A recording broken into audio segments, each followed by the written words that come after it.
Shalom, selamat berjumpa kembali dalam program Marturia Ministry. Hari ini kita boleh kembali lagi merasakan bagaimana penyertaan Allah yang tidak pernah berkesudahan dalam kehidupan kita. Bagi setiap kita di tanggal 13 Oktober ini yang boleh merayakan pertambahan usia, baik itu kelahiran maupun perkawinan, kami mengucapkan selamat merayakan pertambahan usia.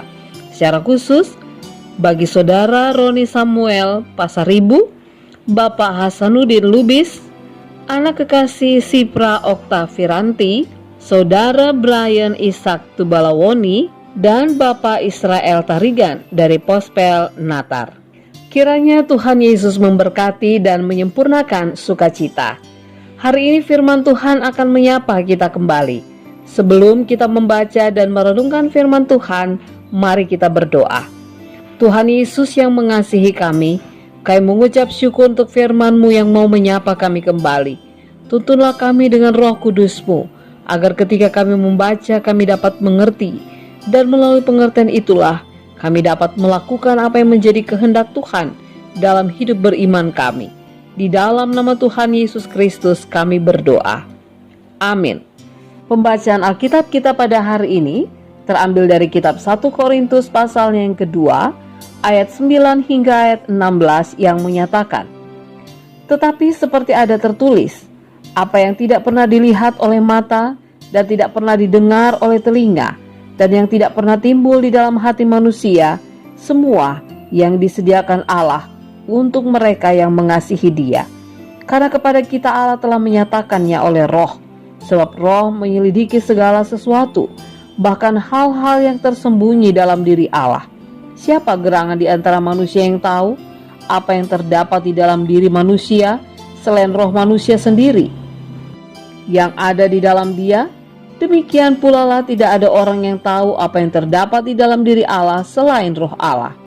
Kita tidak menerima roh dunia, tetapi roh yang berasal dari Allah, supaya kita tahu apa yang dikaruniakan Allah kepada kita. Dan karena kami menafsirkan hal-hal rohani kepada mereka yang mempunyai roh, kami berkata-kata tentang karunia-karunia Allah dengan perkataan yang bukan diajarkan kepada kami oleh hikmat manusia, tetapi oleh roh. Tetapi manusia duniawi tidak menerima apa yang berasal dari roh Allah, karena hal itu baginya adalah suatu kebodohan, dan ia tidak dapat memahaminya, sebab hal itu hanya dapat dinilai secara rohani. Tetapi manusia rohani menilai segala sesuatu, tetapi ia sendiri tidak dinilai oleh orang lain. Sebab siapakah yang mengetahui pikiran Tuhan sehingga ia dapat menasihati Dia? Tetapi kami memiliki pikiran Kristus. Demikianlah pembacaan Alkitab.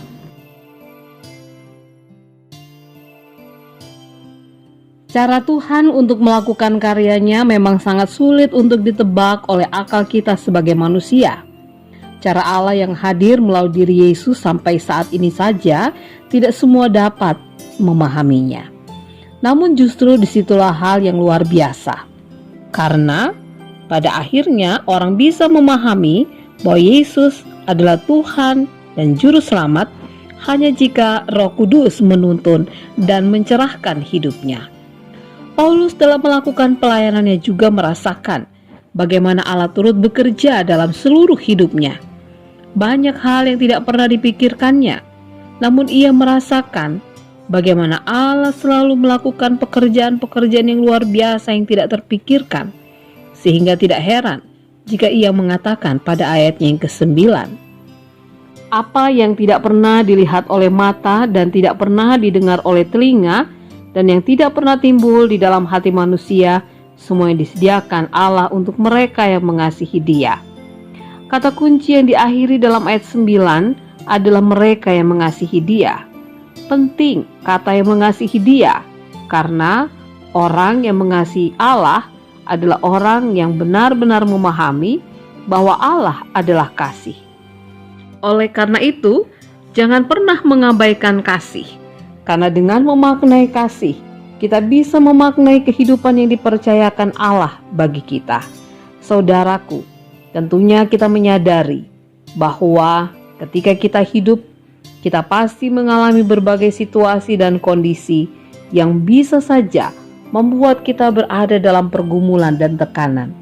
Namun ingatlah firman Tuhan hari ini, bahwa karena kasih-Nya, kita akan melihat bagaimana Allah berkarya dan membuat kita berdecak kagum karena cara Allah menolong yang terkadang di luar kemampuan kita.